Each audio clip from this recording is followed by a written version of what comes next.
Sacramento State law student shares the same name and birth date of a wanted man. Call Kurtis straightened out confusion with the DMV, but when the man found himself in cuffs, it was time to call Kurtis again.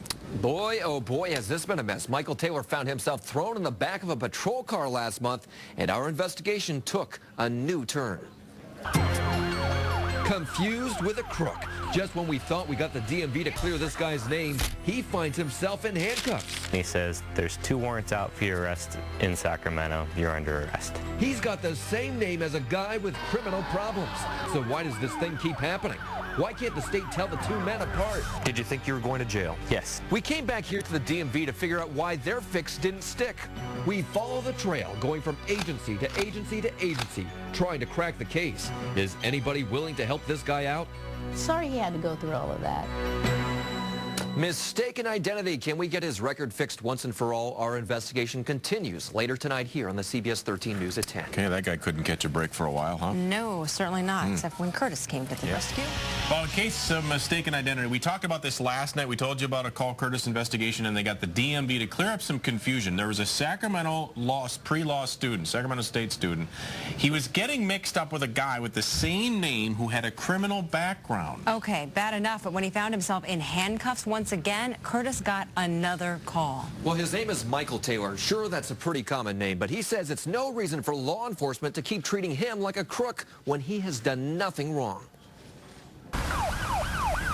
Parked after hours at this El Dorado County park last month, Michael Taylor found himself getting shooed out by law enforcement. A sheriff's deputy walked up to Michael's window and asked for his ID to make sure he wasn't a bad guy. But when the deputy ran his name... And he says, there's 2 warrants out for your arrest in Sacramento. You're under arrest.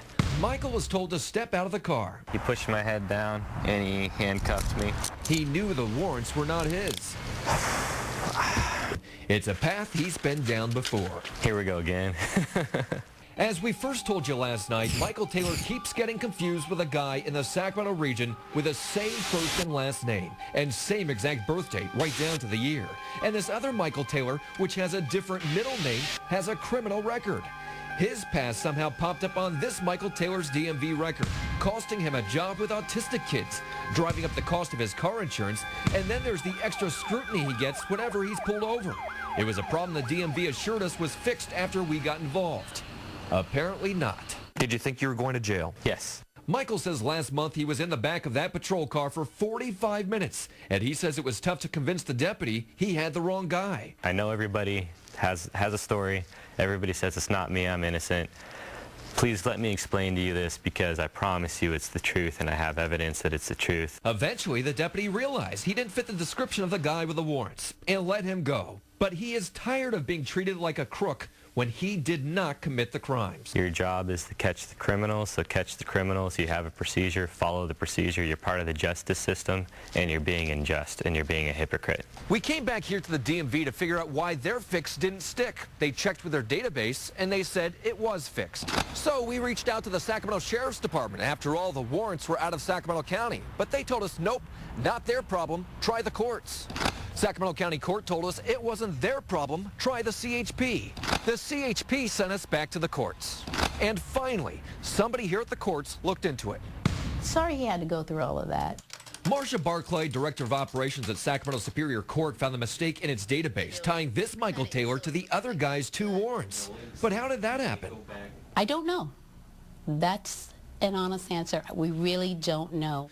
Barclay says there's no way to track if somebody dropped the ball or if it was an issue with the court's computer system. It looks for matches. So if it can hit 4 matches like first name, last name, date of birth, junior, it says, boom, I've got a match, and it just pulls that in. And even though the 2 Michaels have different middle names, she says it still tied him to the other guy. But she assured us this Michael Taylor now has his own profile without warrants. It is all fixed. Michael is hoping that's true. So now we've worked with both the DMV and the courts to correct their databases. I'm going to hope it's fixed and it won't happen again. But just in case, he is taking drastic measures so his common name does not get tied to a bad guy again. Looks like I'm going to have to change my name so that they can't keep screwing up. You're serious? You're dead serious about this? I'm serious. I've been talking with my family and friends about it. And you're going to do it? Yes. Well, and he's considering an off-the-wall name that cannot be confused. We have turned to the Department of Justice to see if there are any other mistakes anywhere else in the state, and they refused to run his name for us, but said Michael can pay $25 to run a background check on himself, and he plans to do that tomorrow. How common is this thing, do you think? Well, surprisingly, it happens more often than you would think. The CHP says they get a couple a year, and the courts say at least once a month somebody comes in and says, hey, I think somebody else's record is tied to mine. And if they don't have a Call Kurtis on their side, heaven help them. Well, the county courts and the CHP say you should go down to your local courthouse, and there you should be able to run a public record search on your own name, and you could see if there are any blemishes there. And if they can't help you get that fixed, they could at least send you to the direction of where you can. But he kept going to the CHP. They weren't really able to help him. He went to the DMV. The DMV wasn't able to help him, so try the courthouse first. Okay. And then you could always check in a state database. You might have to pay the $25 to get the background search, but you could pay the $25 to find out. And if you'd go with the name Palace, I don't think you're going to have any problems at all. Yeah, seriously. First and last name, right? When you're going to name a kid, you just might not want to use a common name because this could be the problem that happens. It's sad. It's sad that that's the reality. Yeah. Unfortunately, it is. Thank you. All right, if you have a consumer problem you can't resolve, maybe we can. Call the hotline Monday through Friday, or you could always go to CBS13.com, click on Call Kurtis.